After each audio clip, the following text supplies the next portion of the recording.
when we do short rows on a knit row, it's much the same. In this case, we're going to stop 5 stitches from the ends. 1, 2, 3, 4, 5. I've got 3 more I need to knit before I can turn.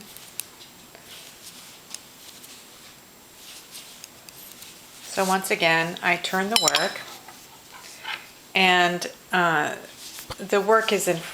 yarn is in front again.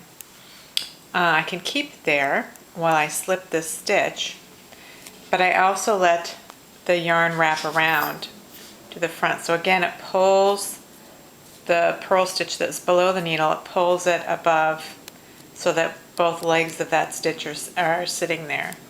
And then I can purl all the way back to the beginning of the row.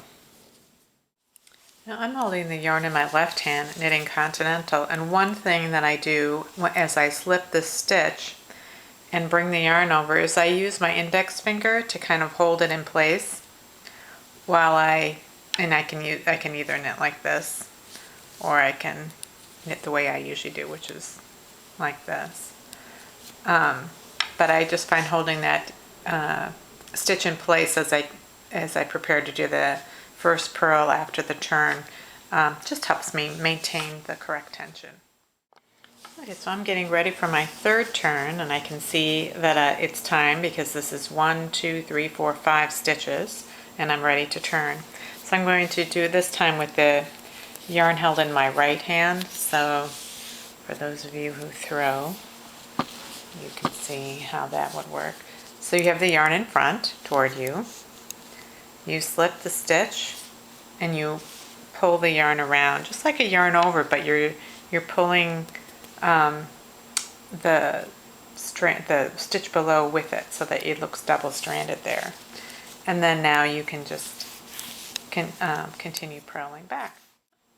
Okay, so for the pickup row, we're knitting across, and we knit each stitch as we come to it.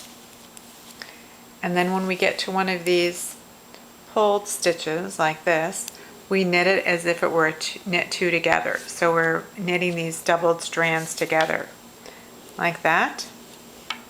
And then we continue on with the next stitch until we come to another doubled, and you're basically just going through the center of this pulled over stitch here. So you're knitting it as I knit 2 together.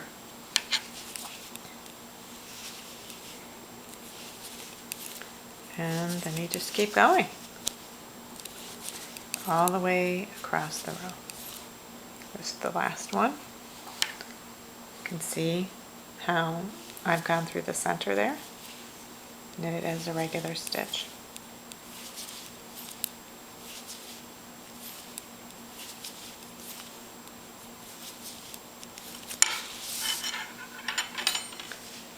And the result is this nice little wedge.